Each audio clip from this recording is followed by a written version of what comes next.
موسیٰ بن اسماعیل نے بیان کیا، کہا کہ ہم سے مہدی بن میمون نے، کہا ہم سے واصل بن حیان احدب کبڑے نے، ان سے معرور بن سوید نے بیان کیا، اور ان سے حضرت ابو ذر غفاری رضی اللہ عنہ نے کہ رسول اللہ صلی اللہ علیہ وسلم نے فرمایا کہ خواب میں میرے پاس میرے رب کا ایک آنے والا فرشتہ آیا، اس نے مجھے خبر دی، یا آپ صلی اللہ علیہ وسلم نے یہ فرمایا کہ اس نے مجھے خوشخبری دی کہ میری امت میں سے جو کوئی اس حال میں مرے کہ اللہ تعالیٰ کے ساتھ اس نے کوئی شریک نہ ٹھہرایا ہو تو وہ جنت میں جائے گا۔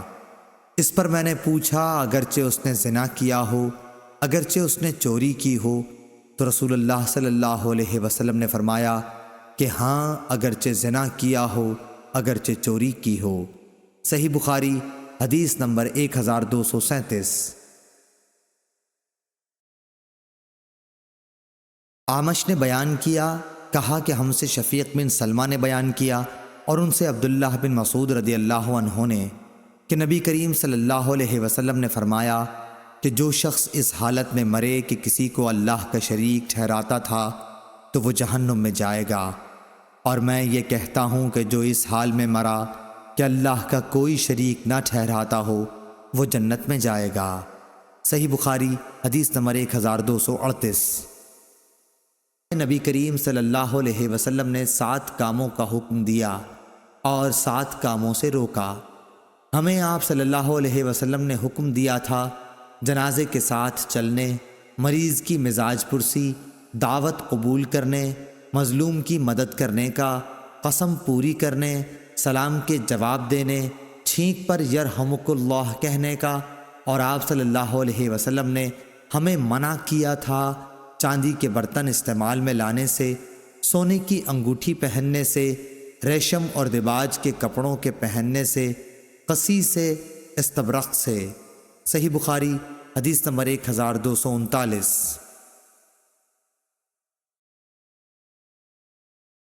سعید بن مسیب نے خبر دی کہ ابو ہریرہ رضی اللہ عنہ نے بیان کیا کہ میں نے رسول اللہ صلی اللہ علیہ وسلم سے سنا ہے کہ مسلمان کے مسلمان پر 5 حق ہیں: سلام کا جواب دینا، مریض کا مزاج معلوم کرنا، جنازے کے ساتھ چلنا، دعوت قبول کرنا، اور چھینک پر اس کے الحمدللہ کے جواب میں یرحمک اللہ کہنا۔ اس روایت کی مطابقت عبد الرزاق نے کی ہے۔ انہوں نے کہا کہ مجھے معمر نے خبر دی تھی، اور اس کی روایت سلامہ نے بھی عقیل سے کی ہے۔ صحیح بخاری حدیث نمبر 1240۔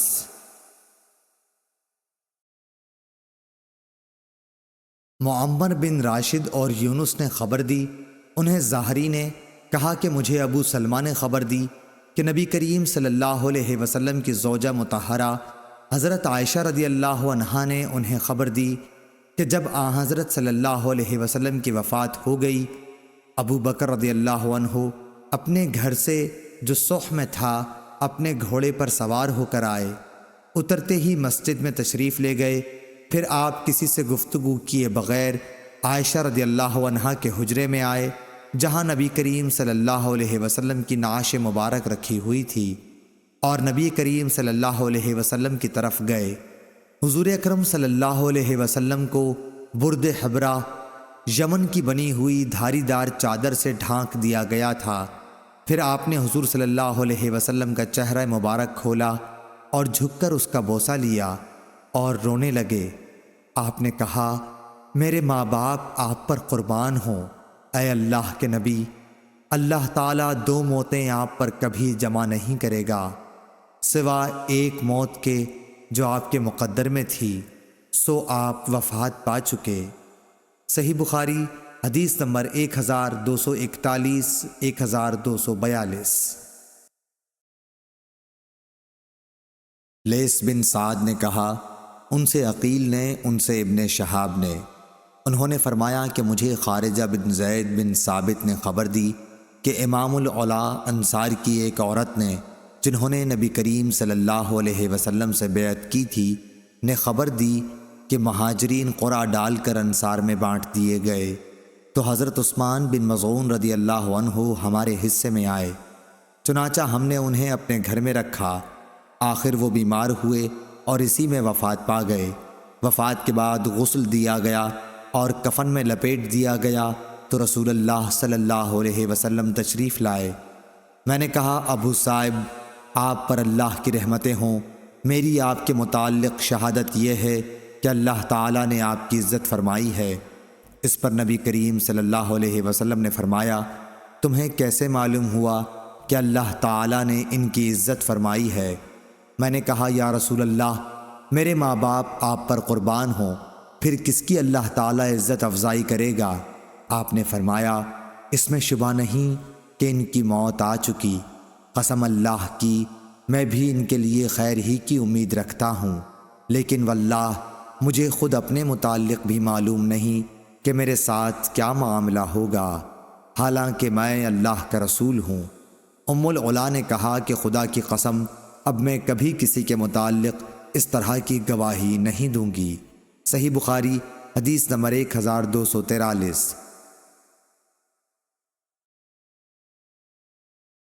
شعبہ نے بیان کیا، انہوں نے کہا کہ میں نے محمد بن منقدر سے سنا، انہوں نے کہا کہ میں نے جابر بن عبداللہ رضی اللہ عنہ سے سنا، انہوں نے کہا کہ جب میرے والد شہید کر دیے گئے تو میں ان کے چہرے پر پڑا ہوا کپڑا کھولتا اور روتا تھا۔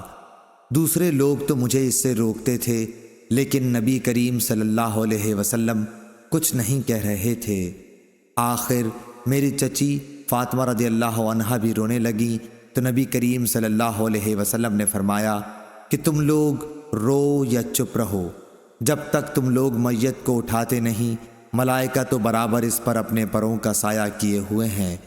اس روایت کی مطابقت شعبہ کے ساتھ ابن جریج نے کی، انہیں ابن منقدر نے خبر دی اور انہوں نے جابر رضی اللہ عنہ سے سنا۔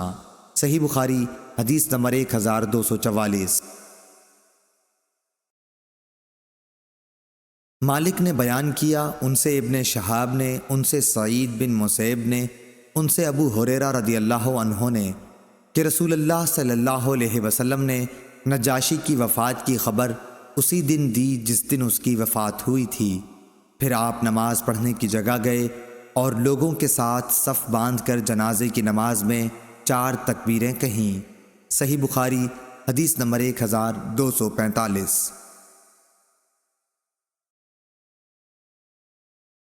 عبد الوارث نے بیان کیا، ان سے ایوب نے، ان سے حمید بن ہلال نے اور ان سے انس بن مالک رضی اللہ عنہ نے کہ نبی کریم صلی اللہ علیہ وسلم نے فرمایا کہ زید رضی اللہ عنہ نے جھنڈا سنبھالا لیکن وہ شہید ہو گئے، پھر جعفر رضی اللہ عنہ نے سنبھالا اور وہ بھی شہید ہو گئے، پھر عبداللہ بن رواحہ رضی اللہ عنہ نے سنبھالا اور وہ بھی شہید ہو گئے۔